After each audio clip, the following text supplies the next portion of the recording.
We are in leadership to execute your mandate. Your mandate, which you declared in our Constitution, is a free and a progressive society, a free, fair, and a progressive nation. And in our preamble, the preamble to our Constitution, there is a recognition of our history. Our history is well elaborated as not very compelling, as checkered, very difficult history. And we committed that we, the generation of Ugandans, shall work for unity, for prosperity, for the sake of our children and grandchildren. So we are here because of our constitutional call. And I would like to thank you for receiving us with my team. We have listened. We have observed. We have touched. We have felt. Issues here are very compelling. And I would like to ask, before anything else, my honorable brother, the Honorable Kazini, that initially, because my visit is not in vain, I'll be in Parliament to make a statement about my visit to Bunyoro, and the statement will be debated by Parliament. So I would like to ask my brother that when it is being made, we shall work with you, that we speak for the people of Kikuube, the people of Bunyoro. It will not simply be a figment of the local's imagination, but a statement, a testimony. There are issues we have felt, touched, seen in this community. I'd like to begin with the purpose.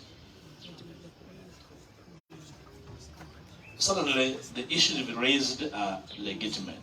First of all, land cannot be reproduced. Land never grows. Land is a resource that does not grow.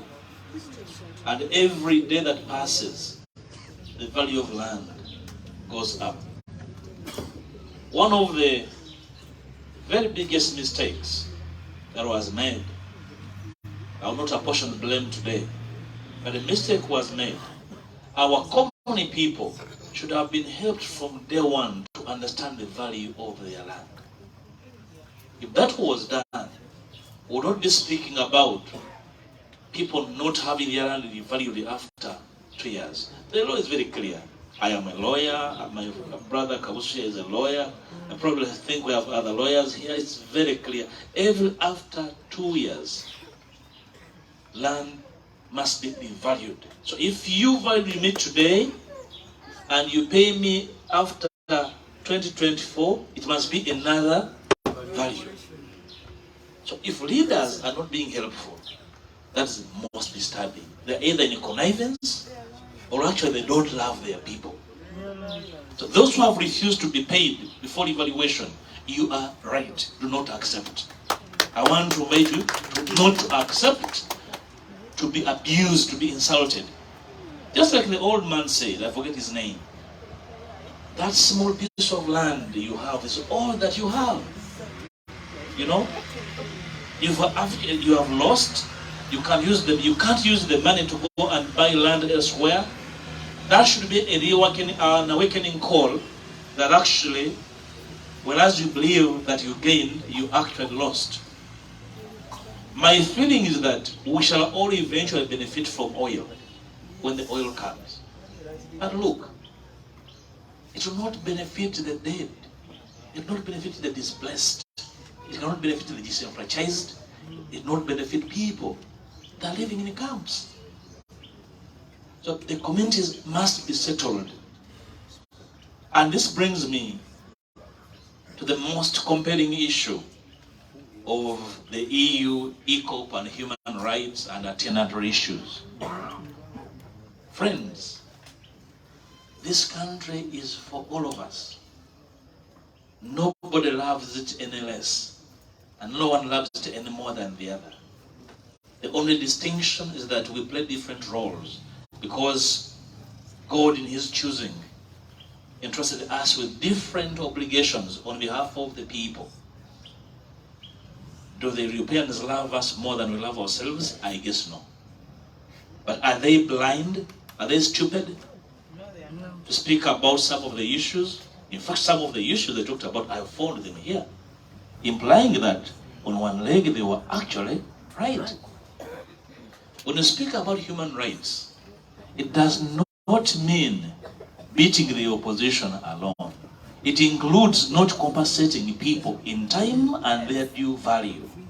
It includes and relates to destroying the environment.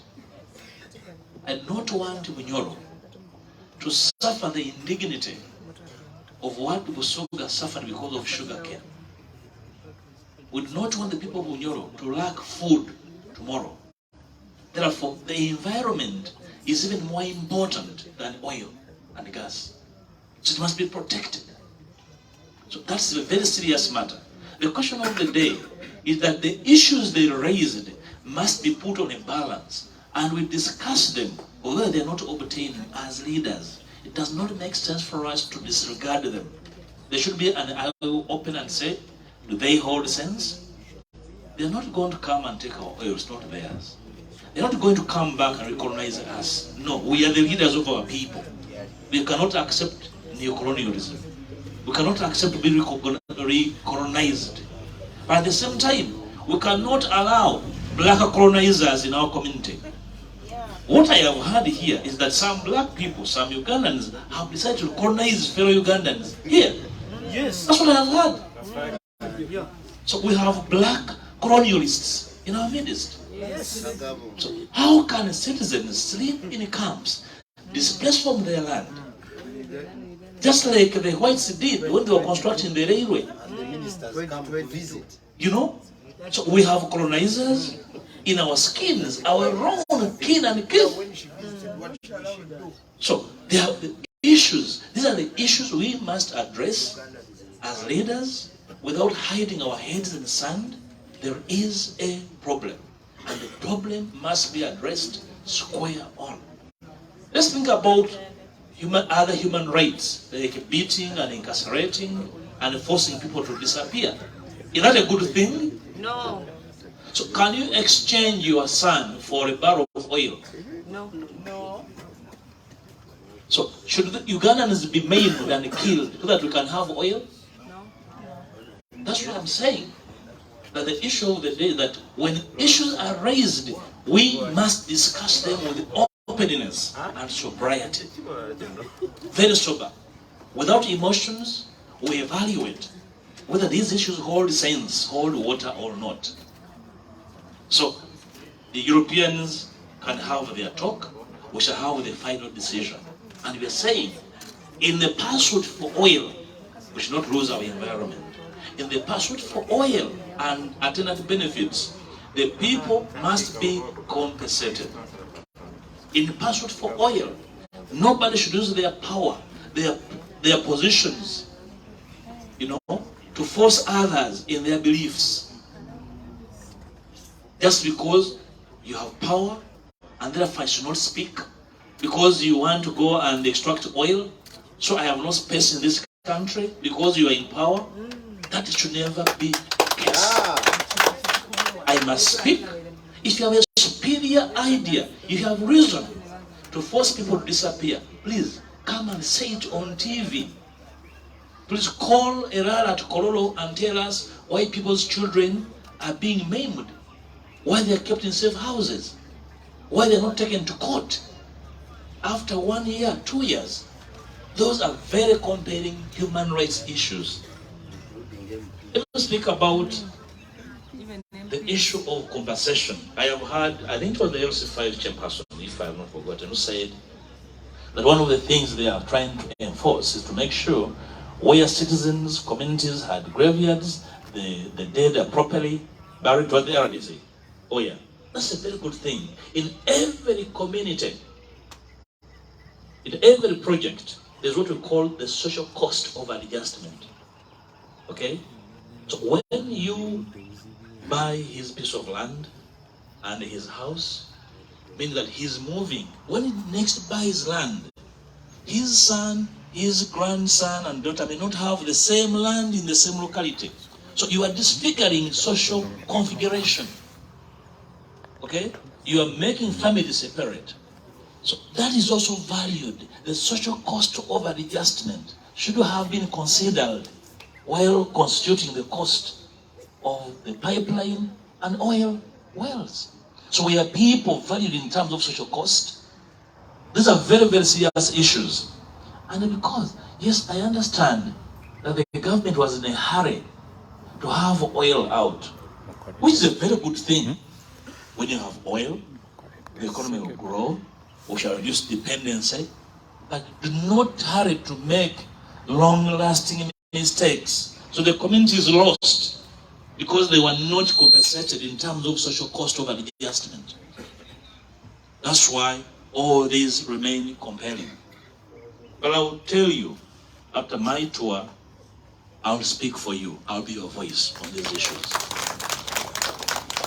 You heard my team. These are very competent members of parliament. They have a record with you and my honorable brother here, Kazini, my honorable sister here, Nyakato. We will be your voice on these matters. My brothers and sisters displaced from your land under very fictitious circumstances by the OPM. Now your case is most compelling and heart-rendering. So we have citizens in this era and time being chased off their ancestral land to settle refugees under the guise of settling refugees. So that you are settling external refugees to create internal refugees. Where did common sense go in this land? Do you need a PhD in common sense to know that you're actually being hopeless? You know? So you displace citizens to settle external refugees and you create internal refugees. And somehow you're in Kampala, driving around and turning around in a chair when you have citizens suffering. Let me tell you, when I become prime minister, it will happen. That will never happen in our country. It can never happen. That a group of Ugandans are unsettled and leaders in Kampala happy. They even hold independence celebrations. Which kind of independence when you have your people in IDPs? Let me tell you, before I do anything else, I'm handling your case first, and it's going to be a very, very serious matter. We cannot be leaders worth our name and we allow this kind of nonsense in our country. It's nonsense. What reason under the sun can somebody give that citizens sleep on verandas in polythene bags for 6, 8 months and more? And you wake up, my dear sister, you're right. The government went in exile. The government was captured. You know? This is terrible. So which government does this to their people?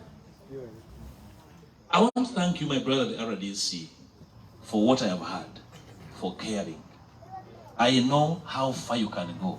We're going to support you. It's not your problem. You're only trying to do your job as a decent citizen. Do not give up on this cause. This probably is your legacy as a leader in this country. That when you were here as a leader and the community was in very compelling, dire circumstances, you stood up to defend the dignity of your people. It's a